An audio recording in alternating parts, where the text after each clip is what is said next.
जय श्री राधे भक्तों।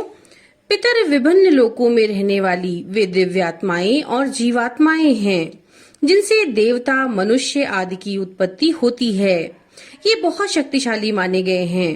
पितरगण अगर पितृपक्ष में श्राद्ध कर्म से प्रसन्न हो जाएं, तो अपनी संतानों को दीर्घायु, संतति, धन, यश और सभी प्रकार के सुख का आशीर्वाद देते हैं। 84 लाख योनियों में से एक पितृ योनि मानी गई है, जिसे पूर्वज पितर कहते हैं। पितृपक्ष के बारे में मनुस्मृति, मत्स्य पुराण, पद्म पुराण आदि में पितरों की अनेक श्रेणियों का वर्णन आता है, जिनके बारे में जानकारी हम आज आपके लिए यहाँ पर लेकर आए हैं। तो चलिए शुरू करते हैं।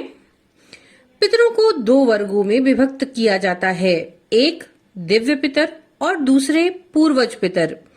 दिव्य पितर वे पितर हैं जिनसे देवता, मनुष्य आदि उत्पन्न होते हैं। इन पितरों की उत्पत्ति ब्रह्मा के पुत्र मनु के विभिन्न ऋषि पुत्रों से हुई है। दिव्य पितरों के 7 गण माने गए हैं। पहला गण है अग्निश्वात। इनकी उत्पत्ति मनु के पुत्र महर्षि मरीचि से हुई है। अग्निश्वात देवताओं के पितर हैं। ये सोम नामक लोकों में निवास करते हैं। इन पितरों का देवता भी सम्मान करते हैं। दूसरी श्रेणी है वहिर्षद। इनकी उत्पत्ति महर्षि अत्रि से हुई है। ये देव, दानव, यक्ष, गंधर्व, सर्प, राक्षस, सुपर्ण एवं किन्नरों के पितर हैं। ये स्वर्ग में स्थित विभ्राज लोक में रहते हैं। जो इस लोक में निवास करने वाले पितरों के लिए श्राद्ध करते हैं, उन्हें भी इस लोक की प्राप्ति होती है। तीसरी श्रेणी है सोमसद। सोमसद महर्षि विराट के पुत्र हैं। यह सांध्यों के पितर हैं। चौथी श्रेणी है सोमपा। सोमपा महर्षि भृगु के पुत्र हैं। ये ब्राह्मणों के पितर हैं। ये सुमानस लोक में रहते हैं। ये लोग ब्रह्मलोक के ऊपर स्थित है। पांचवी श्रेणी है हविर्भुज या हविष्यमान। महर्षि अंगिरा के पुत्र हविर्भुज हैं। ये क्षत्रियों के पितर हैं। ये मार्तंड मंडल लोक में निवास करते हैं। ये स्वर्ग और मोक्ष फल प्रदान करने वाले हैं। तीर्थों में श्राद्ध करने वाले श्रेष्ठ क्षत्रिय इन्हीं के लोक में जाते हैं। छठवें हैं आज्यपा। आज्यपा वैश्यों के पितर हैं। इनके पिता महर्षि पुलत्स्य हैं। ये कामदुध लोक में रहते हैं। इन पितरों का श्राद्ध करने वाले व्यक्ति इनके लोक में पहुंचते हैं।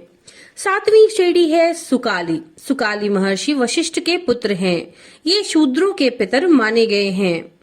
इनमें से जो पहले 3 हैं, वे मूर्ति रहित और शेष 4 मूर्तिमान पितर भी कहे जाते हैं।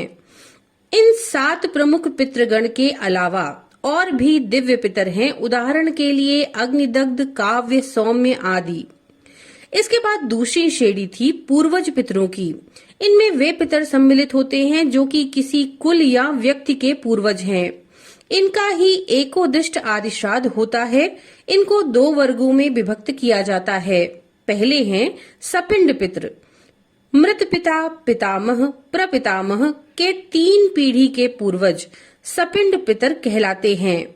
ये पिंड भागी होते हैं। दूसरे हैं लेप भाग भोजी पितर। सपिंड पितरों के ऊपर 3 पीढ़ी तक के पितर लेप भाग भोजी पितर कहलाते हैं।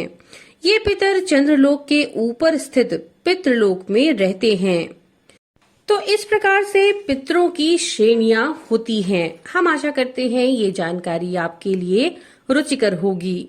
नमो नारायण।